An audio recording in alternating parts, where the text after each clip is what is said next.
Selamat pagi, siang, sore, ataupun malam semua. Kami dari tim CC25 CF168 dengan bangga mempersembahkan Diagnosis, sebuah solusi digital yang cerdas, aman, dan instan untuk screening resiko penyakit jantung dan diabetes, yang dapat diakses kapanpun dan dimanapun.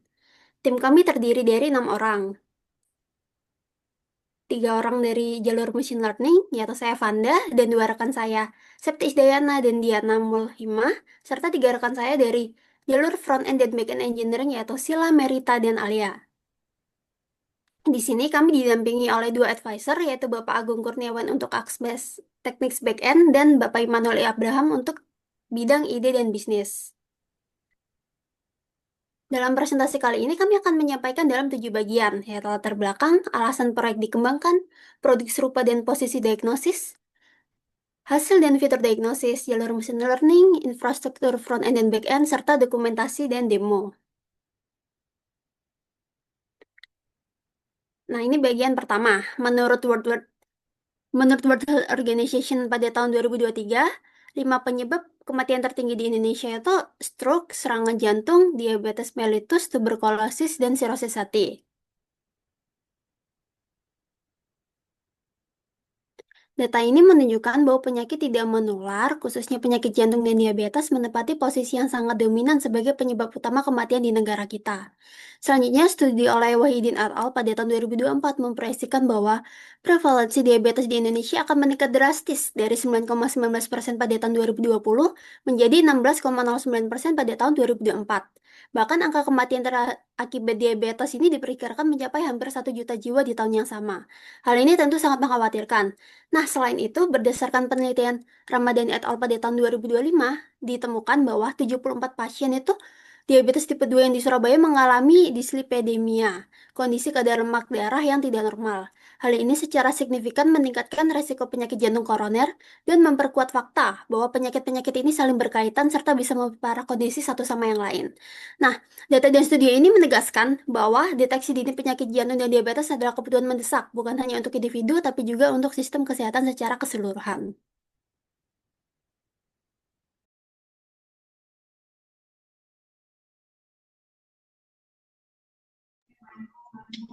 Iya, berikut adalah beberapa alasan mengapa diagnosis bisa menjawab kebutuhan nyata.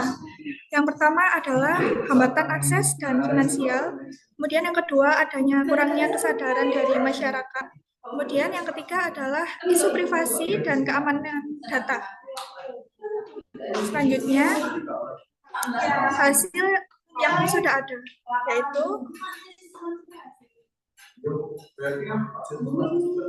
posisi diagnosis di antara solusi lain seperti Halodoc, Halo Dokter, dan Satu Sehat.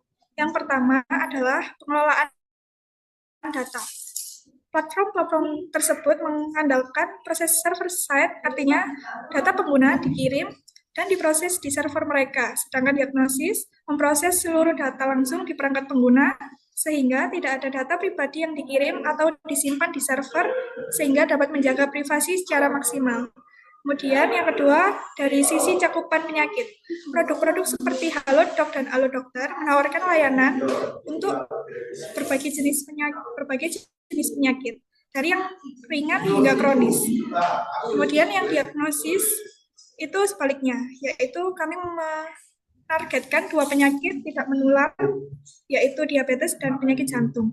Kemudian yang ketiga dari sisi pendekatan, Halodoc lebih bersifat kuratif dan konsultatif, sedangkan diagnosis membantu masyarakat melakukan screening sebelum penyakit dapat berkembang.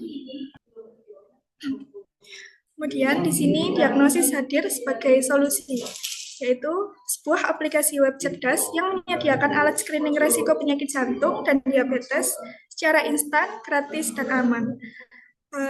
Ini adalah beberapa keunggulan dari diagnosis, yaitu aksesibel, cepat, aman, dan edukatif. Selanjutnya dijelaskan oleh teman saya. Baik, di sini machine learning yaitu pertama tool dan library-nya yaitu dari Kaggle, datanya notebook dari Colab. Bahasa pemrogramannya Python, Pandas, TensorFlow, NumPy, Matplotlib, Keras, dan Seaborn. Seaborn. Selanjutnya, data training.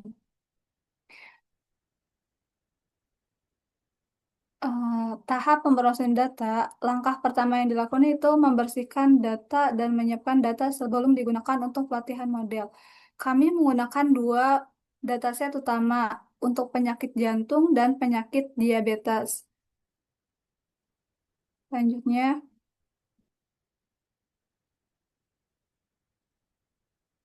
dari kedua dataset ini kami melakukan serangkaian proses pemrosesan.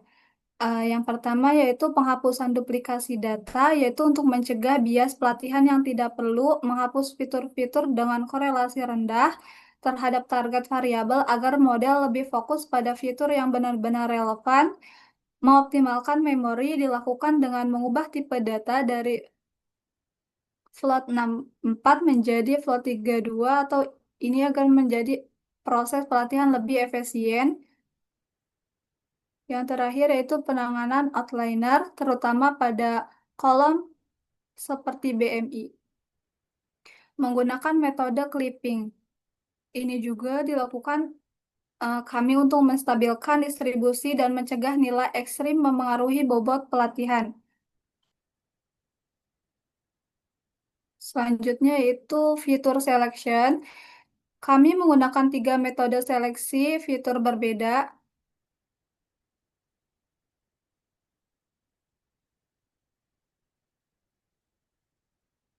Sorry,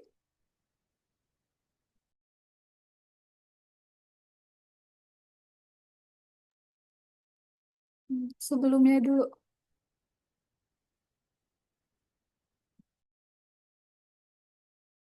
Selanjutnya yaitu seleksi fitur. Kami melakukan tiga metode seleksi fitur berbeda untuk memastikan hasil yang paling optimal dan konsisten. Yang pertama yaitu menggunakan RFE, Select Best, dan Random Forest fitur important. Selanjutnya, kami membangun dua model deep learning CNN yang berbeda. Hmm, sorry, tampilannya Canva nggak sih?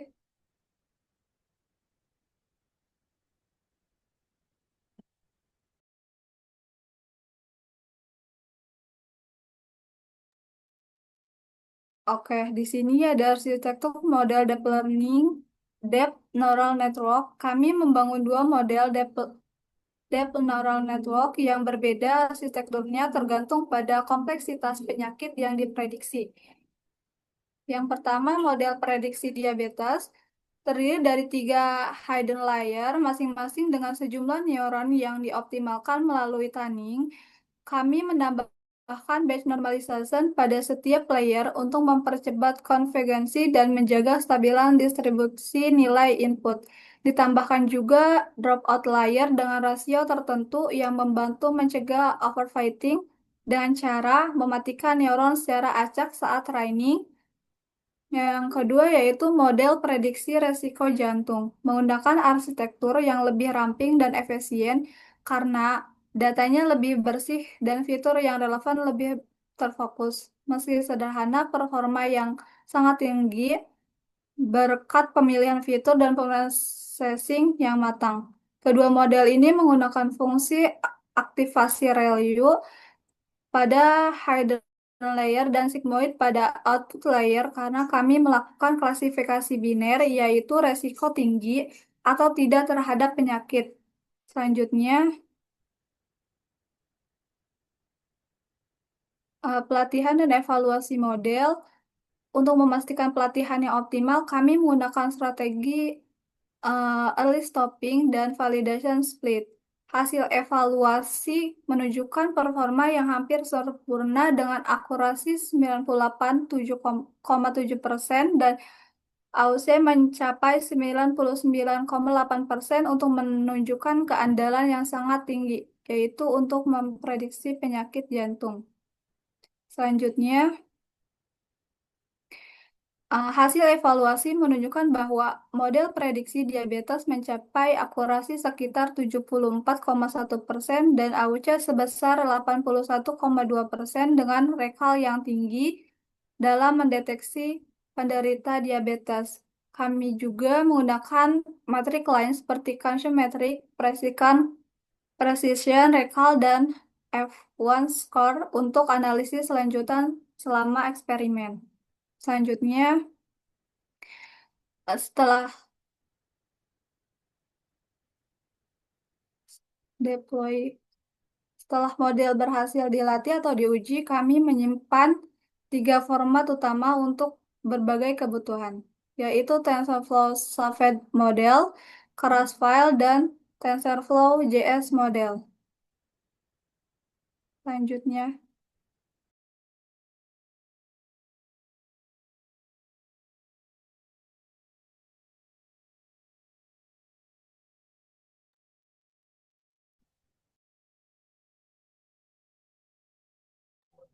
Oke, selanjutnya mengenai tools yang dibutuhkan untuk front end dan juga back end.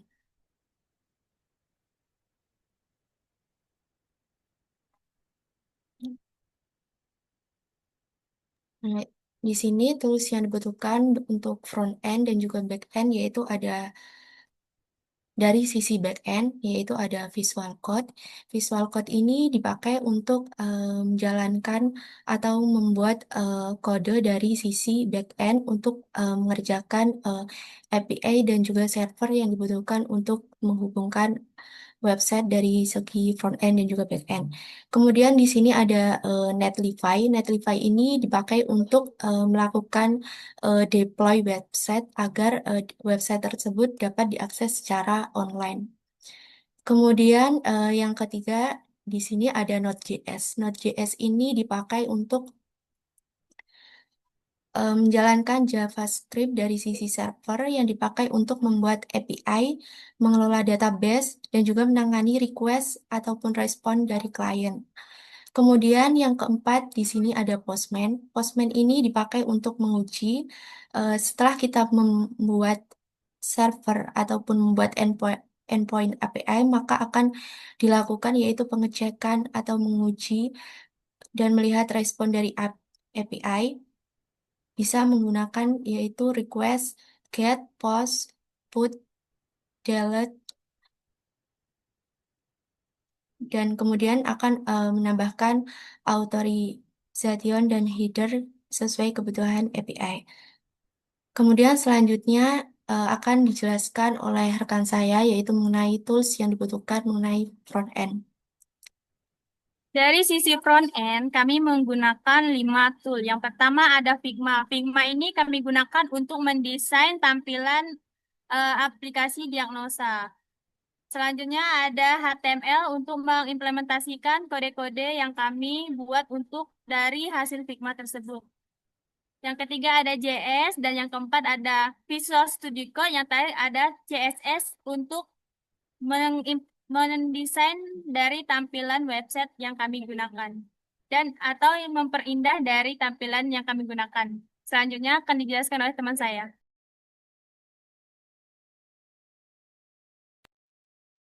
Baik, untuk fitur layanan diagnosis ini ada screening risiko penyakit jantung, ada screening risiko penyakit diabetes, ada rekomendasi personalisasi lifestyle, ada monitoring dan riwayat kesehatan, dan ada artikel seputar penyakit jantung dan diabetes.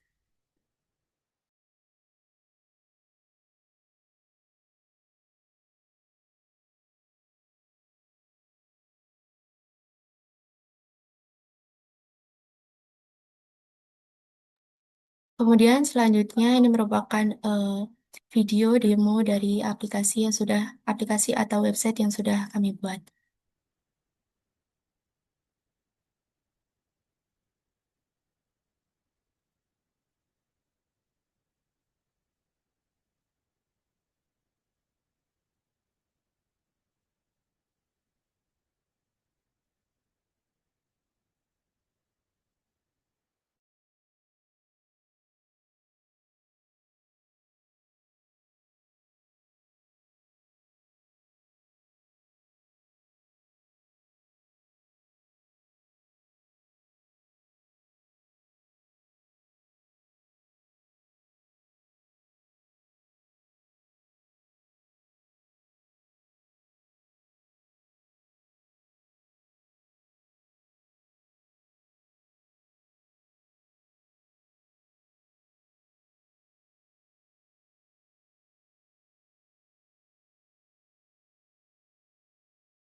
Sekian presentasi dari tim kami. Kami ucapkan terima kasih.